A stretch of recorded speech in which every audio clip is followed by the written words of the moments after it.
La semana pasada empezamos a estudiar el libro de Nehemías y vimos el capítulo 1 que titulamos Vamos a construir. Vimos también cómo en ese capítulo 1 o en el libro también se nos describe las circunstancias relacionadas al tercer grupo que había regresado de la cautividad a Jerusalén en el año 444. En Jerusalén estaban las murallas destruidas, las personas en una situación sumamente difícil. Nehemías, que era el copero del rey, cuando oyó este reporte de la situación de Jerusalén y le dicen acerca del remanente de los que habían quedado en Jerusalén, que estaban en un gran mal, en una gran afrenta y que el muro estaba derribado y sus puertas quemadas. Esto lo consternó a él de gran manera y nos dice el texto en el capítulo 1, versículo 4, cuando oí estas palabras me senté y lloré e hice duelo por algunos días y ayuné y oré delante del Dios de los cielos. Este hombre amaba la obra de Dios, amaba a Dios, amaba al pueblo de Dios. Y más adelante vemos y estudiamos la semana pasada también cómo él oró al Señor, una oración de adoración donde él se sometía a la majestuosa soberanía de Dios. Él confesó sus pecados y los pecados del pueblo en esta oración. Y él clamó a Dios en su bondad para que Dios, ese Dios fiel y verdadero, cumpliera las promesas que había hecho en su palabra. Y luego suplica al Señor, se somete en humildad, sometiendo su vida al Señor. Y aquí vimos estos principios que cuando nosotros vemos cómo las murallas de nuestra sociedad, con los ataques que tenemos, con estos deseos de ciertos grupos de legalizar el matrimonio homosexual, legalizar el aborto, cómo está nuestra sociedad también con el consumo de drogas, con la promiscuidad sexual, todas estas cosas que están pasando. Uno dice y piensa, bueno, estamos igual que Jerusalén, las murallas están caídas, las puertas están quemadas. ¿Qué podemos hacer nosotros? ¿Qué podemos hacer nosotros para reconstruir las murallas de nuestros matrimonios? ¿Qué podemos hacer nosotros como padres para trabajar reconstruyendo las murallas de nuestra familia con nuestros hijos? ¿Qué podemos hacer nosotros para reconstruir las murallas de la iglesia? Este hombre empezó, como vimos la semana pasada, orando en la presencia del Señor. Si hubiéramos sido nosotros, y yo ponía el ejemplo de uno, quizás uno se hubiera precipitado a querer actuar antes de orar, pero él va a la presencia del Señor en oración. Habiendo visto o repasado brevemente lo que vimos la semana pasada, cuando él oye la noticia y él empieza a prepararse para construir, aprendemos que lo primero es orar al Señor. Pero ahora que ya él se está preparando para construir, yo quiero que veamos lo que él hizo en ese proceso, versículos 1 al 3. Sucedió en el mes de Nisán, en el año 20 del rey Artajerjes, que estando ya el vino delante de él, tomé el vino y lo serví al rey. Y como yo no había estado antes triste en su presencia, me dijo el rey, ¿por qué está triste tu rostro? Pues no estás enfermo, no es esto sino quebranto de corazón. Y dice, entonces temí en gran manera. Recuerden que Nehemías había empezado a orar en el mes de Quisleu, que se supone que era noviembre, diciembre. Y es ahora, en el mes de Nisán, 4 meses después, que él tiene la oportunidad de dirigirse al rey en este sentido. Él quizás por algo táctico, como era el tiempo del invierno, y aunque consiguiera el permiso, no podía irse en ese tiempo, quizás no había hablado con el rey, quizás no era el turno también de servir al rey. Recuerden que allá en esos tiempos los reyes eran considerados como dioses y no somos como nosotros. hubiéramos sido alguno de nosotros, o hubiera sido yo, para no ponerlo a usted en la situación mía, yo hubiera orado y al otro día estoy en la puerta del rey ahí esperando que el rey llegue, yo con el agua, con la bebida del rey, para inmediatamente le sirva, marcharle al rey. Pero él no lo hizo así. Y lo primero que vemos aquí, que él tuvo fe para orar y esperar en Dios. Las cosas no se resuelven inmediatamente muchas veces como uno quiere. Y nosotros tenemos que esperar en Dios. Él no podía ir donde el rey, así que por así. Y él esperó la mejor oportunidad. Nosotros debemos aprender esto de Nehemías. Muchas veces nosotros estamos enfrentando pruebas, estamos enfrentando persecuciones. Y lo que nos hace falta es una fe, óigame bien, perseverante, que cree en las promesas de Dios.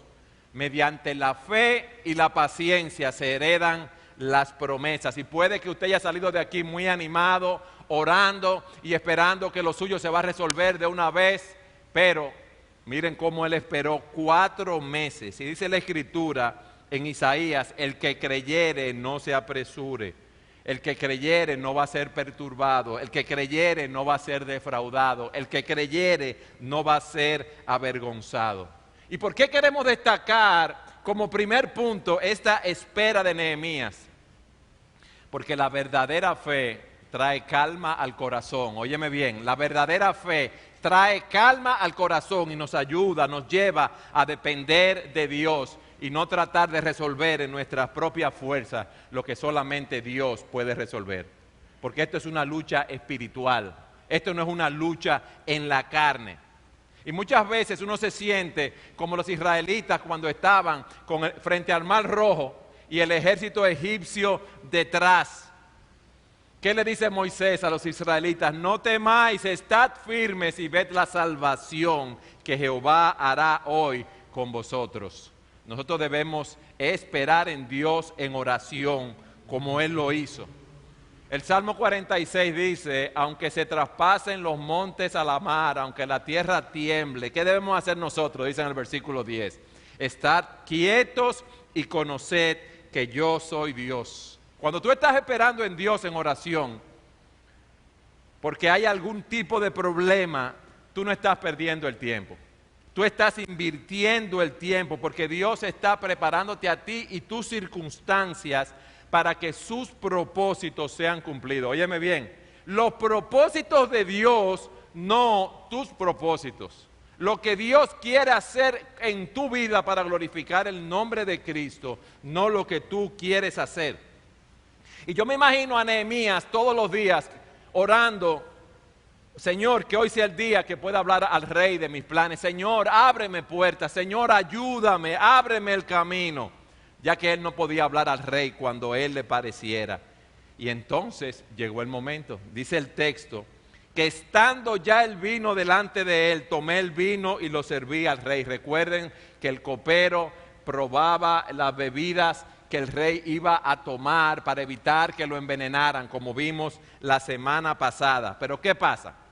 Dice el texto, y como yo no había estado triste en su presencia, me dijo el rey, ¿por qué está triste tu rostro? Y dice él, entonces temí en gran manera. ¿Ustedes saben por qué? Porque si tú ibas delante del rey y manifestabas tristeza, se podía entender como que tú estabas opuesto al rey, que tú estabas descontento con él, que tú estabas descontento con el gobierno del rey, que era una falta de lealtad.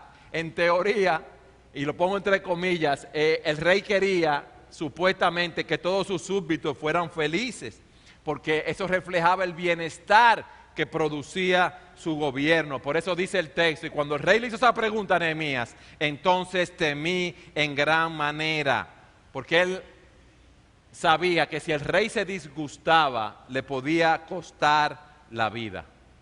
¿Qué es lo primero que debemos hacer nosotros? Al igual que Nehemías, si queremos reconstruir las murallas, esperar en Dios. Muchas veces Dios nos permite resolver un asunto inmediatamente luego de orar. Aquí vemos el caso de un hombre que tuvo que esperar 4 meses. Quizás tú tengas que esperar 1 año, 5 años, 10 años, 20 años.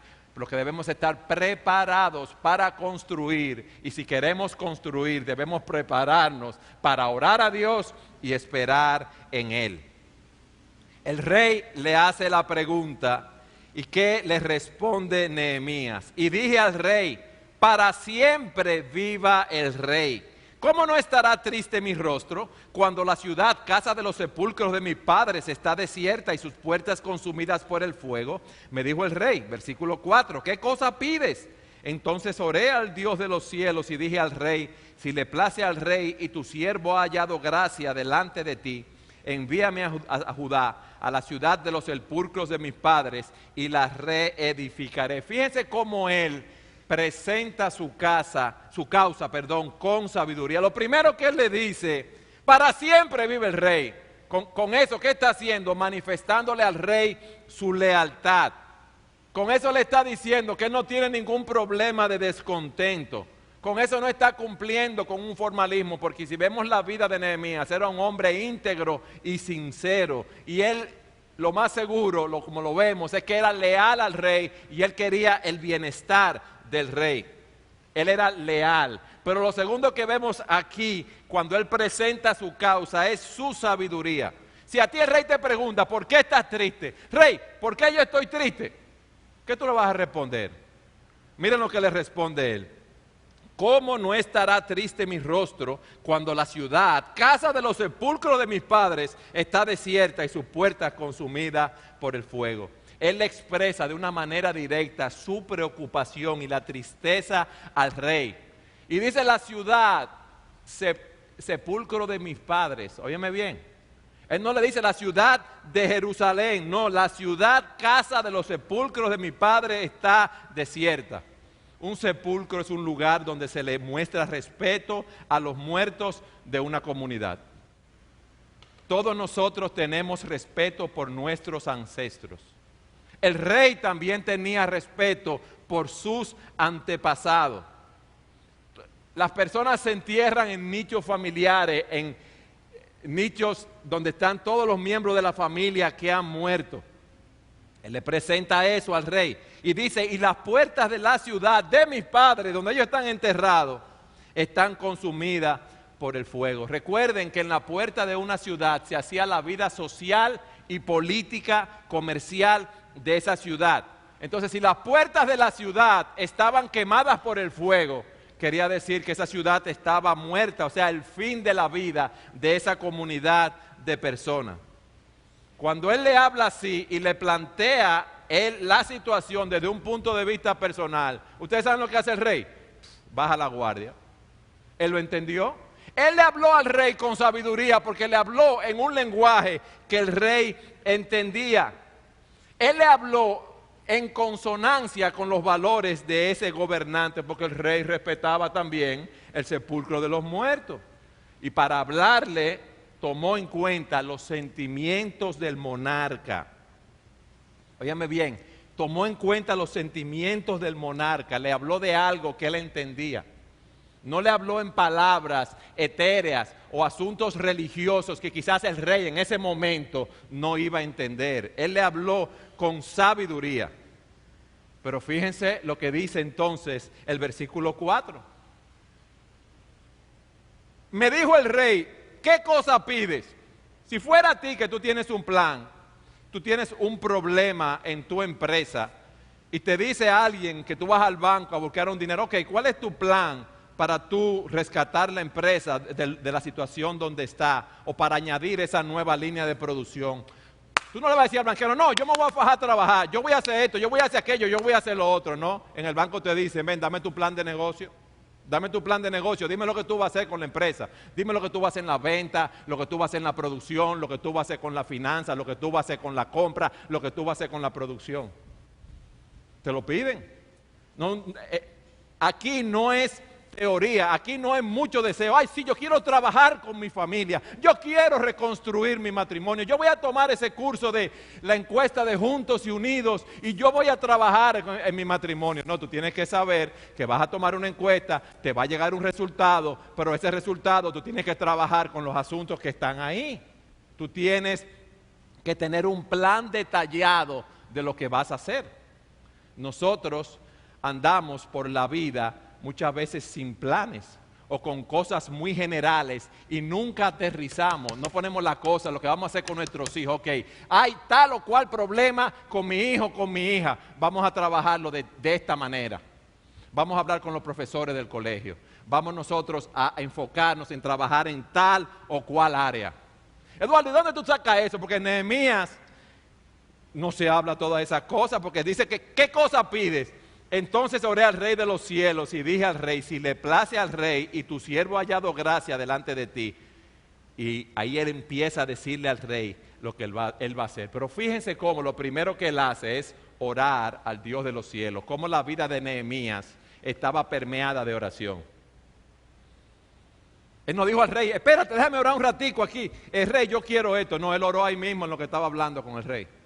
Inmediatamente oró al rey. Recuerden que él tenía ya 4 meses preparándose con ayuno y oración. Nosotros tenemos esa bendición, ese libre acceso al trono de Dios, donde está Cristo sentado a la diestra de Dios para alcanzar la ayuda, la gracia de Dios, y no utilizamos ese recurso. Pero ¿qué le dice Nehemías? Vamos a ver. El rey, yo me voy para Jerusalén y yo me voy a fajar allá a Jerusalén a trabajar y voy a reconstruir la muralla y tú verás que yo resuelvo eso. ¿Fue eso lo que le dijo? No. Miren el versículo 5. Si le place al rey y tu siervo ha hallado gracia delante de ti, envíame a Judá, a la ciudad de los sepulcros de mi padre. Si yo he hallado gracia, envíame a esa ciudad, sepulcro de mis padres. No le está hablando de Jerusalén todavía. Al rey quizás no le importaban esas ruinas, recuerden eso. Pero eso implicaba una cosa. El rey había dado un decreto anterior en relación a Jerusalén. En el libro de Esdras se dice que Rehum, un samaritano, había enviado una carta al rey hablando desde Jerusalén. Y dice en esa carta, como nos mantienen desde el palacio, no podemos permitir que el rey sea menospreciado, por lo cual hemos enviado al rey esta denuncia, a fin de que se investigue en el libro de las memorias de tus padres. En el libro de las memorias encontrarás y sabrás que esta ciudad es ciudad rebelde, perjudicial a los reyes y a las provincias, y que de tiempo antiguo en ella se han fomentado rebeliones. Por ese motivo esta ciudad fue destruida. Hacemos saber al rey que si se reedifica esta ciudad y se levantan sus muros, la región de más allá del río no será tuya. Y dice que el rey emitió un decreto en el cual decía que esa ciudad no fuera reedificada hasta una nueva orden enviada por él. Ahora imagínense lo que le está pidiendo Nehemías. Está bien, él convenció al rey, pero ese era un grupo de personas rebeldes que estaban ahí.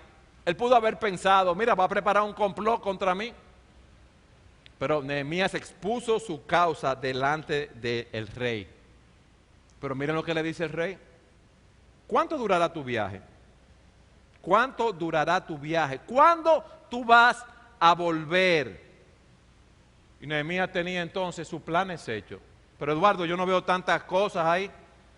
Vamos al texto para que ustedes vean. Él había tomado, fíjense lo que hace un líder, miren lo que hace un administrador, miren lo que debe hacer un padre. Él tenía la información necesaria para tomar la decisión, la información que le habían dado las personas que habían venido de Jerusalén, y él había investigado también. Él no necesitaba haber estado en Jerusalén en ese momento, él no necesitaba tener toda la información, pero sí la información necesaria para tomar su decisión. Y él le dice 2 cosas al rey. Mándame, porque él sabía que necesitaba la autorización del rey, que le diera un permiso de su trabajo para él poder hacer su labor. Y dice, y agradó al rey enviarme después que yo le señalé el tiempo. No se dice cuál fue el tiempo que él le dijo que iba a estar, pero más adelante vamos a ver que él estuvo 12 años allá como gobernador de Jerusalén, aunque tuvo que volver una vez allá donde el rey y luego volver a Jerusalén porque se presentaron ciertos problemas. Mándame, Señor. Al rey le dice, mándame tú allá. Y le dijo, dame. Él sabía que él necesitaba la ayuda del rey para poder cumplir con la misión que tenía asignada.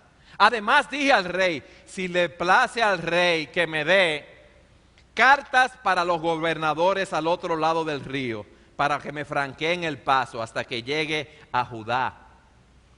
¿Y por qué le dice eso?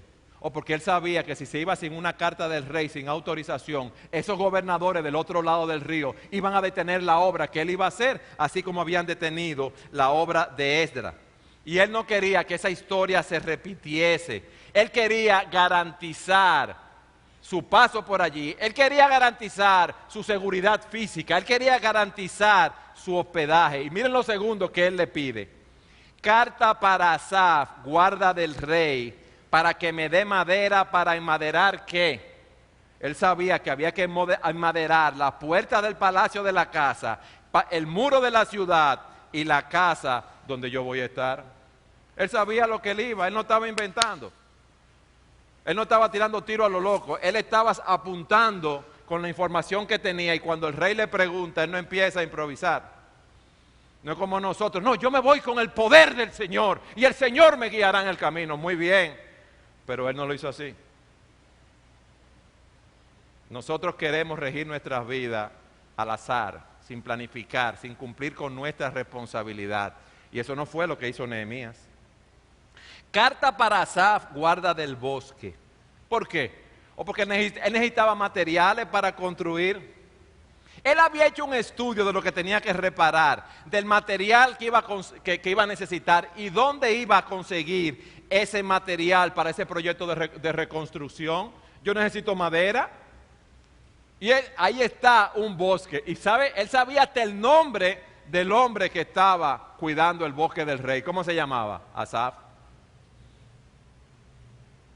Carta para los gobernadores, carta para el guarda del bosque. Él había investigado todo lo que iba a hacer. Él no fue negligente en conocer su situación.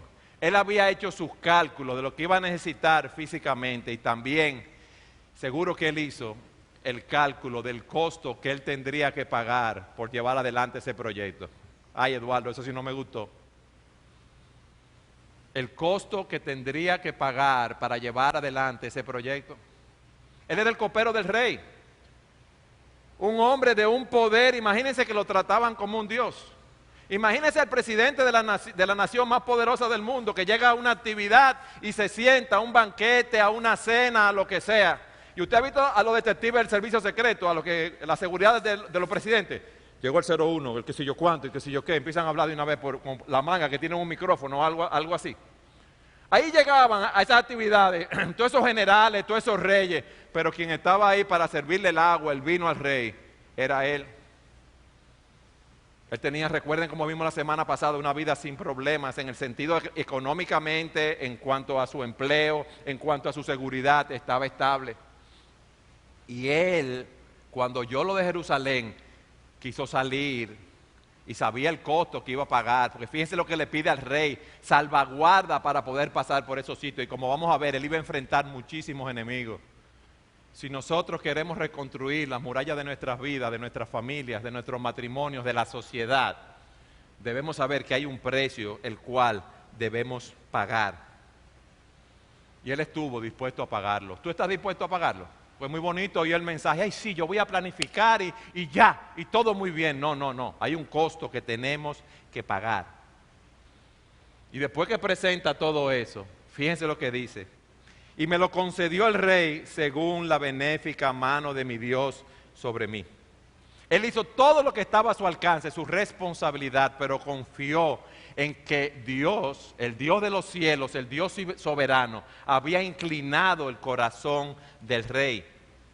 Como dice Proverbios 21:1, como canales de agua es el corazón del rey en la mano del Señor. Él lo dirige donde lo place.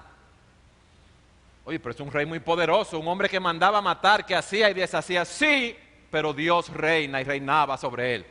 Y Dios controlaba ese corazón, y eso nos enseña a nosotros que no importa cualquiera que sea el proyecto, la misión que Dios nos ponga por delante, nosotros debemos hacer nuestra parte y confiar en Dios que haga la otra parte. Y Dios lo hizo, y Dios lo guió. Lo que nosotros no podemos es tener miedo en ese sentido.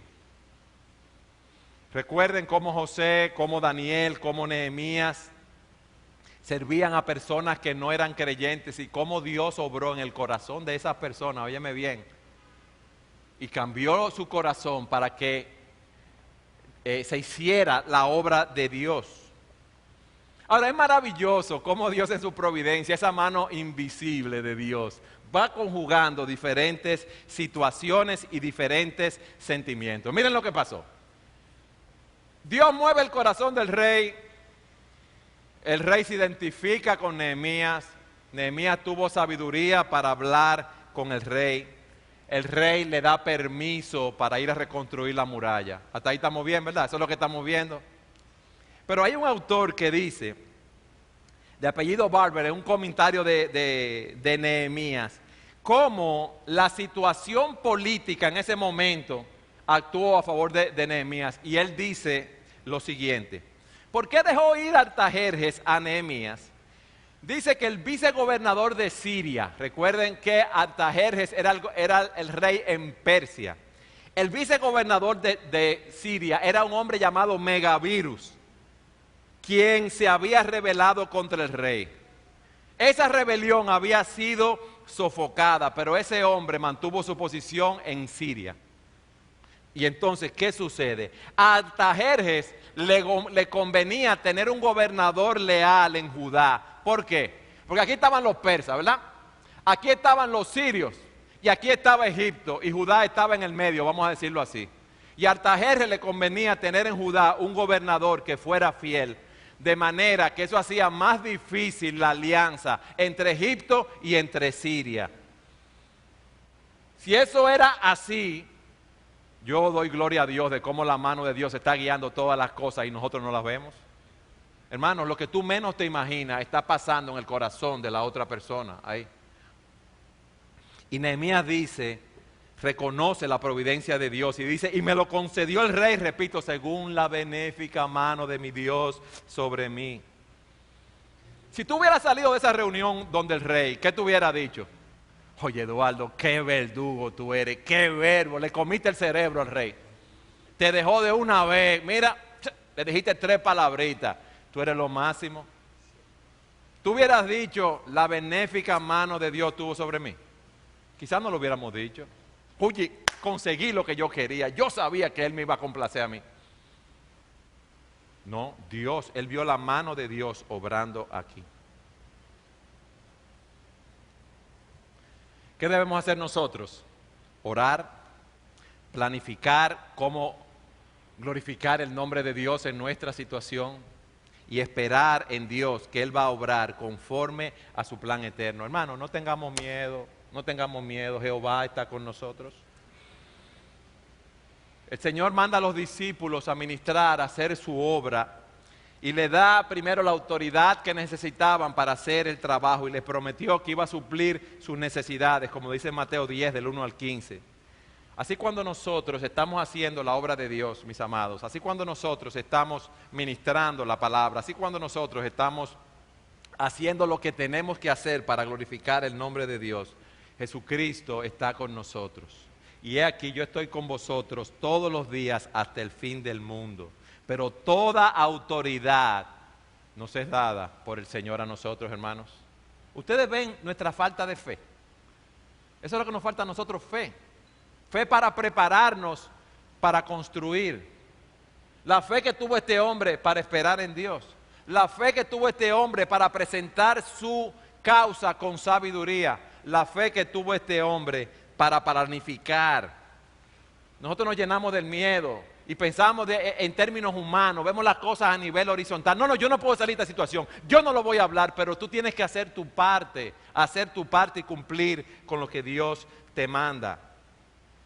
Este hombre dependía de Dios, pero eso no eliminó su planificación.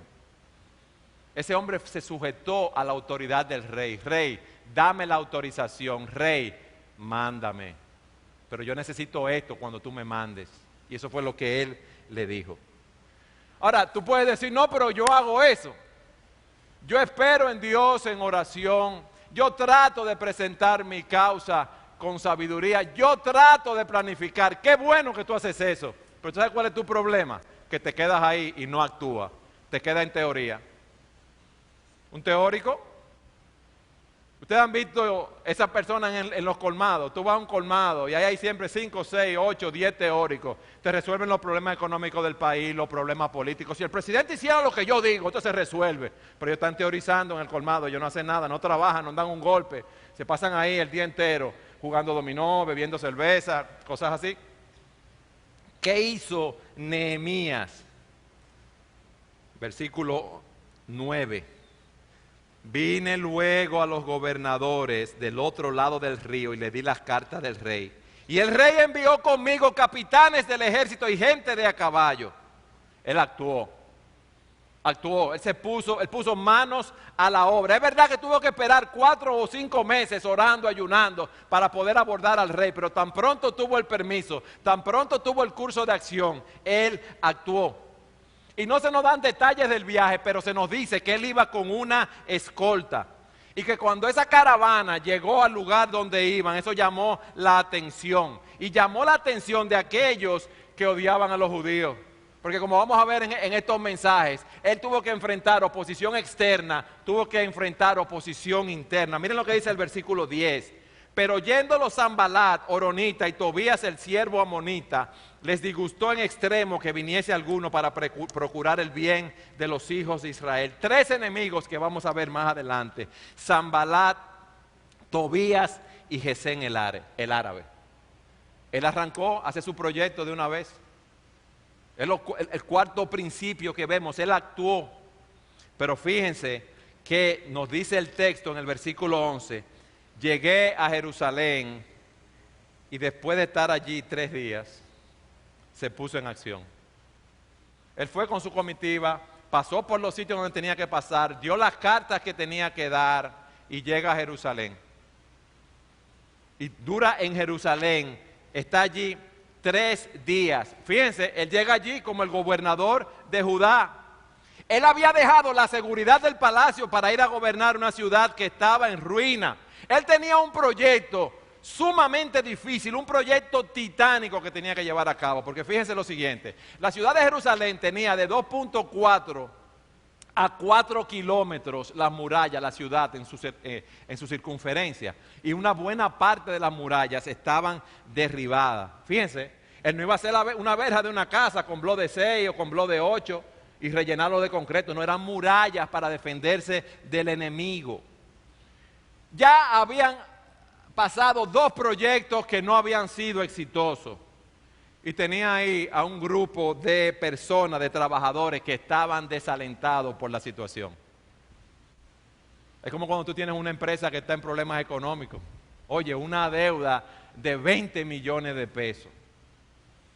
He hecho todo y la empresa no levanta como decimos nosotros, el pico, el avión. Y está todo el personal ahí desmotivado porque ellos no han cobrado bonificación y tienen también muchísimos problemas. Pero él encontró eso así en una ciudad. Y él llega y se dice que estuvo allí 3 días. Yo me imagino que en esos 3 días él descansó del viaje, desarrolló una estrategia. Viendo su patrón anterior, me imagino que estuvo orando también, pidiéndole a Dios fortaleza y sabiduría para planificar, para saber lo que iba a hacer.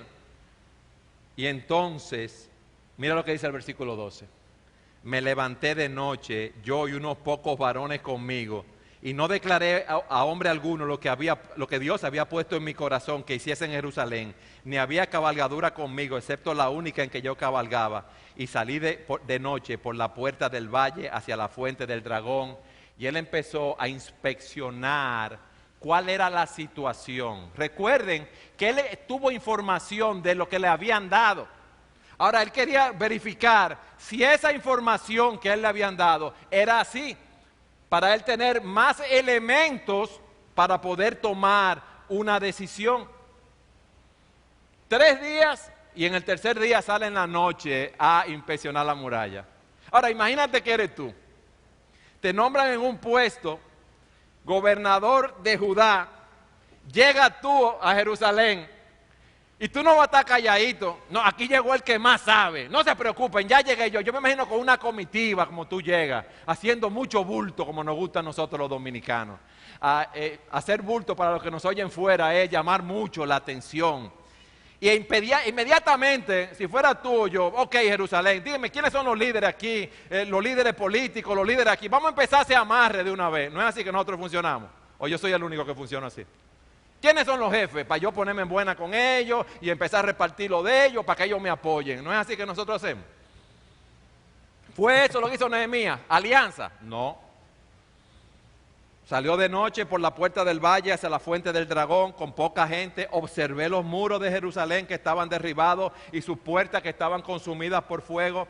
Pasé luego por la puerta de la fuente y al estanque del rey, pero no había lugar por donde pasase la cabalgadura en que iba. Y subí de noche por el torrente y observé el muro y di la vuelta y entré por la puerta del valle y me volví. Él hizo un análisis, una inspección minuciosa de la situación del muro. Él no se precipitó, llegué hoy, mañana vamos a reconstruir. No, no, no. Él quería saber que la información que él tenía era correcta y tener todavía más información. Él no quería hablar sin saber qué era lo que estaba pasando. Y no hizo algo que nosotros hacemos. Mira, llámame al capitán de la guardia. Capitán, vaya, inspeccióneme usted la muralla y tráigame un reporte inmediatamente. Hágame un comunicado, lo quiero aquí en 5 horas ese comunicado. No. En ese momento él no delegó porque lo que había que hacer era algo sumamente trascendental y él fue él mismo a dirigir esas operaciones. Porque él quería planificar su estrategia de trabajo, óigame bien, como tú debes planificar la tuya, donde quiera que el muro de tu ciudad, de tu vida, esté destruido. Dice la Biblia, el que responde antes de escuchar cosecha necedad y vergüenza. Proverbio 18:13, y dice, el corazón del entendido adquiere sabiduría y el oído de los sabios busca la ciencia. Y dice el versículo 17, justo parece el primero que aboga por su causa, pero viene su adversario y le descubre. Aquí vemos 3 principios. Yo debo tener hechos, datos, para yo poder tomar una decisión. Yo debo también tener mi oído atento para poder oír el consejo, la opinión de otras personas. Yo debo oír diferentes campanas, como decimos nosotros, antes de tomar una decisión. Miren, por lo que hemos visto hasta aquí, Nehemías era un hombre muy capaz, pero fíjense todo lo que él hizo. Él vio la situación con sus propios ojos, para que no le hicieran cuenta. Ustedes saben las veces que en una empresa o aún en el gobierno, le dicen los funcionarios al presidente o a un superior o en una empresa, le dicen al superior, tal cosa, jefe, eso es pan conmigo, ya eso es de nosotros, no se preocupe, ya yo lo resolví. Y el jefe no supervisa eso, no investiga y cuando viene a ver tiene un problema. Aquí hay casos en la política que muchas personas le decían a un candidato en campaña, no se preocupe que el Cibao es de nosotros, eso está ganado, yo tengo todos los votos del Cibao. Y él se durmió de ese lado. Y confiado muchas veces en esa persona y cuando viene a ver, pierde la elección. Jefe, esta empresa está controlada, la venta, todos los clientes son de nosotros, no se preocupe. Mis hijos, no, mis hijos son unos santicos, ellos están toditos en la casa, ellos no están viendo pornografía, ellos no están usando droga, no. Me lo dicen aquí, la muchacha con que yo dejo a mis hijos, ella me lo cuida y me dice que la cosa es así. Nehemías no hizo eso y salió con poca gente, fíjense lo que dice el texto, con pocos hombres, hombres de su confianza, hombres que conocían Jerusalén. Y ellos iban a pie para no llamar la atención. Él iba montado porque él tenía una dignidad como funcionario. Y él iba montado en un muslo, en un mulo o en un asno iba él montado. Miren lo que dice el versículo 16. Y no sabían los oficiales hacia dónde yo había ido, ni qué había hecho, ni hasta dónde lo había declarado yo a los judíos y sacerdotes, ni a los nobles y oficiales, ni a los demás que hacían la obra. A los que tenían poder, los nobles, los oficiales, poder económico, poder político, poder social, no sabemos. Cuando él habla de nobles y gobernantes, específicamente qué dice, pero él a ellos no le dijo nada. Él fue a investigar. ¿Y qué hace Nehemías después que investiga? Él se identifica con el pueblo y sus necesidades. Él no vino como un teórico. Está bien, porque tú puedes ser un teórico y tú puedes ver la muralla. Mira, aquí hay que hacer eso, allí hay que reparar eso aquí hay que hacer esto, ok, vamos a hacerlo. No. Fíjense lo que dice el versículo 17. Les dije pues, vosotros veis el mal en que están ustedes. Ustedes están fritos, ustedes se lo van a comer vivos los enemigos. No, no dijo eso. El mal en que estamos.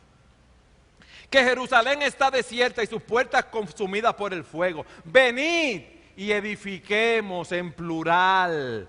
Vamos a trabajar juntos en nuestro hogar. Vamos a trabajar juntos como iglesia. Esto no es una labor de unos pocos, no, de todos nosotros. Edifiquemos el muro de Jerusalén y no estemos más en oprobio. Entonces les declaré cómo la mano de mi Dios había sido buena sobre mí, y asimismo las palabras que el rey me había dicho, y dijeron, levantémonos y edifiquemos. Así esforzaron sus manos para bien. Él llega al tercer día. Ese tercer día en la noche hace la inspección, y al otro día hace una reunión con los habitantes de Jerusalén para presentarles su plan. Quizás si él hubiera tardado mucho tiempo en avisar ese plan, las personas hubieran dicho, pero llegó un gobernador y este va a ser como los otros que no va a hacer nada. Ya se fue para el palacio y está ahí haciendo fiestas, bebiendo y comiendo y haciendo muchísimas cosas. Él no se va a preocupar por nosotros. Él no perdió el momento del impacto de presentar al pueblo el proyecto que tenían por delante. Ya todo el mundo sabía que él había venido de la capital de Susa, de 2000 y pico de kilómetros de distancia, y estaba ahí.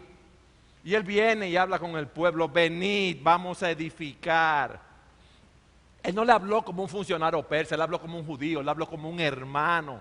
Le habló en plural, miren lo mal que estamos, miren la vergüenza, miren el oprobio. Vengan, vamos a trabajar todos juntos para reconstruir la muralla de Jerusalén. Esta ciudad está en un estado vergonzoso. Esta es la ciudad de Jerusalén. La ciudad que tiene la bendición de Dios. Se están burlando de nosotros. Y él le dice cómo Dios había obrado en cuanto al rey. Cómo la mano del Señor había estado con él cuando él había hablado con el rey. Cómo el rey le había dado su bendición, si podemos hacerlo así. Y esto sirvió de ánimo. Y les dice, entonces les declaré cómo la mano de mi Dios había sido buena sobre mí, así mismo las palabras que el rey me había dicho. Eso es lo que nosotros tenemos que hacer. No llegar a la casa y proveer dinero no te garantiza que tú estás trabajando. O sea, tú no te garantiza, tú no estás trabajando con tus hijos en la educación, con tu esposa, con las cosas que tú debes hacer. Venir a la iglesia y dar una ofrenda, irte y venir otra vez el domingo en la mañana, no quiere decir que tú estás involucrado en la obra del Señor. Le dice, vengan, vamos a trabajar todos nosotros juntos para la gloria de Dios. Y eso es lo que Dios está esperando de cada uno de nosotros, en nuestras vidas individuales, en nuestros matrimonios, en la sociedad y en la vida eclesiástica, mis hermanos. Si hacemos esto, nuestro país explota con el Evangelio de Jesucristo. Y el reino de Dios será ampliado. ¿Y qué hizo el pueblo cuando Nehemías le dice eso? Dijeron, levantémonos, vamos a edificar, vamos a trabajar. Y ellos esforzaron sus manos para bien. Pero ellos pudieron haber dicho, no, porque nosotros estamos contentos aquí. Ya yo vivo así, ya yo me he acostumbrado. Es que mira, Nehemías, tú eres el tercero. Y como vamos a ver más adelante, por aquí han pasado muchísimos gobernadores y lo que han hecho es ponernos impuestos y robar y hacer lo que ellos quieren hacer. Nehemías, pero mira, es que ya yo lo traté. Pues tú puedes tener esos argumentos, que ya yo lo traté. Y eso no funcionó. Ellos no fueron resistentes al cambio.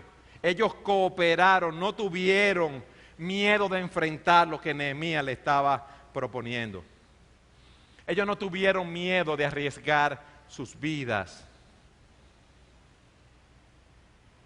Un líder es aquel que tiene el arte de guiar a las personas a hacer lo que tienen que hacer, porque quieren hacerlo. Oiga bien lo que hace un líder. Guía a las personas a hacer lo que tienen que hacer, no porque está con un fuete dándole, porque quieren hacerlo, porque los motiva. Vamos a edificar, levantémonos, vamos a edificar todos nosotros juntos. Y ellos hablaron y se esforzaron. No basta con hacer resoluciones, nosotros debemos trabajar. Ese era un pueblo que había estado desalentado por muchos años, pero ahora estaban deseosos de trabajar, de empezar a hacer la obra. Pero hubo oposición, versículo 19. Cuando lo oyeron Sanbalat Horonita, Tobías el siervo amonita y Gesén el árabe, hicieron escarnio de nosotros y nos despreciaron diciendo, ¿qué es esto que hacéis vosotros? ¿Os rebeláis contra el rey?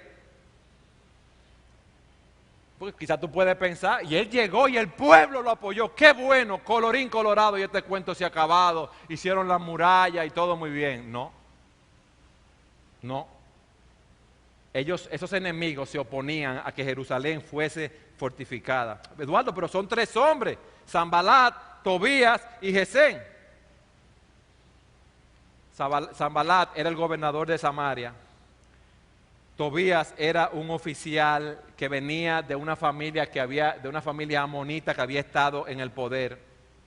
Sanbalat y Tobías, como vamos a ver más adelante, estaban relacionados con el sumo sacerdote de Jerusalén, que iba a estar ahí. Y el tercer hombre, como si no fuera nada, era Gesén el árabe, que era el más poderoso de los 3, el más influyente. Miren la situación de Nehemías.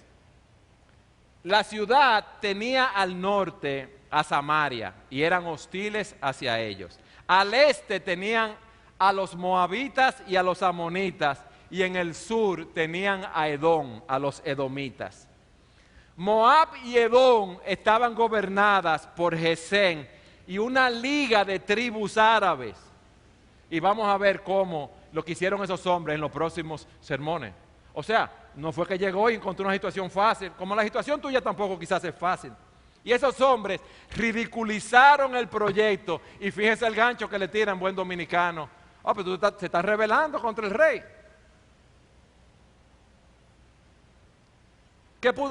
Nehemías pudo haber lidiado con ellos de diferentes maneras.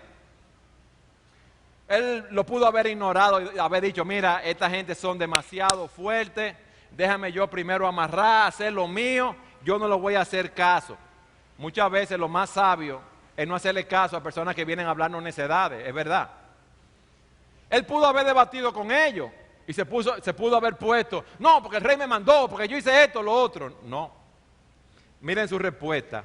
Y en respuesta les dije, Dios, el Dios de los cielos, Él nos prosperará y nosotros sus siervos nos levantaremos y edificaremos, porque vosotros no tenéis parte ni derecho ni memoria en Jerusalén. Él no negoció con ellos. Él no hizo amarre, sino que los confronta y traza la línea divisoria entre el pueblo de Dios y aquellos que no son el pueblo de Dios. Él traza la línea divisoria con aquellos que querían sabotearlo. Él no se puso a discutir, ustedes están equivocados, no. Él no dio combustible para que los enemigos estuvieran hablando. Y él deja claras 3 cosas frente a sus enemigos. Primero, la reconstrucción del muro es un trabajo de Dios. Dios nos mandó aquí, mis amados. Dios nos mandó a trabajar para su gloria. Dios nos mandó a IBCJ para nosotros hacer la obra de Dios. Dios nos mandó aquí para que pongamos nuestros dones en operación. Y él le dice, la reconstrucción de ese muro es un trabajo de Dios. Los judíos son los siervos de Dios. Y Sanbalat, Tobías y Gesén no tienen parte en esta obra. Nosotros vamos a hacer la obra de Dios en el poder de Dios. Yo no estoy diciendo con esto que en un momento un líder en una situación específica no tenga que negociar, siempre y cuando no comprometa los principios bíblicos. Nehemías en este caso decidió no responder al necio conforme a su necedad. Él tenía una obra que hacer y él no se iba a perder su tiempo discutiendo así con esas personas. Nosotros somos llamados. Fíjense, ese pueblo estaba trabajando con las murallas de la ciudad de Jerusalén, porque eran ciudadanos de allí. Estaban construyendo una ciudad física. Mis amados, mis amadas, nosotros estamos construyendo una ciudad espiritual, si podemos decirlo así. Nosotros no estamos construyendo con varilla y cemento, sino con oración, con predicación de la palabra, con ayuno, evangelizando, testificando acerca de la obra del Señor. Y es seguro, óyeme bien, seguro que en las diferentes áreas, en las diferentes esferas, nosotros vamos a encontrar oposición. Eso es seguro. Pero la victoria es nuestra porque Dios la promete. Es nuestra la victoria, nuestra. Ya Jesucristo venció en la cruz del Calvario. Esas personas en Jerusalén pusieron manos a la obra. Más nosotros, que nuestra ciudadanía está en los cielos, de donde esperamos a nuestro Señor Jesucristo. Esa debe ser nuestra motivación. Por la misericordia de Dios, por la obra que Dios ha hecho en nuestras vidas, nosotros debemos presentarnos en un sacrificio vivo, santo, agradable a Dios. Es lo que nosotros debemos hacer para reconstruir, para trabajar con las grietas que hay en las murallas de nuestras vidas, como hemos visto. En Nehemías 1 vimos cómo vamos a construir, primero en oración.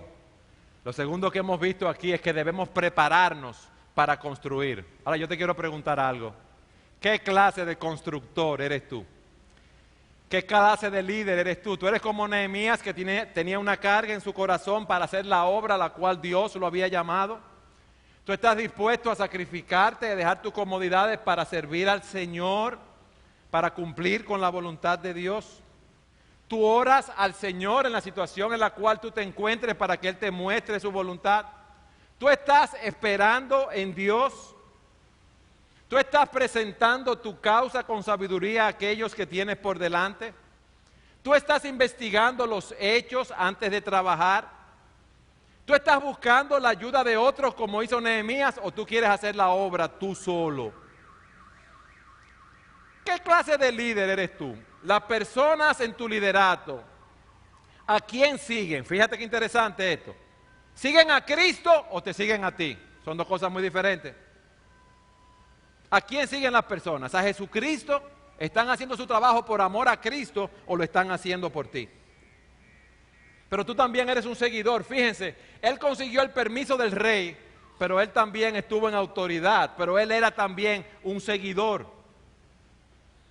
Tú como un seguidor cooperas con aquellos que Dios ha puesto como líderes en la iglesia, o tú eres un opositor como Tobías, Sanbalat y Gesem, que critica todo lo que se hace. Yo no estoy diciendo que tú no puedes estar en desacuerdo con algo que se haga en la iglesia, en la empresa donde tú estás, pero el punto no venir a hablar con otro, es hablar con la persona que tiene que hablar lo que tienes que hablar. Y si no entiendes por qué se están haciendo esas cosas en la empresa donde tú estés, ¿qué tú tienes que hacer? Someterte a las autoridades que están ahí.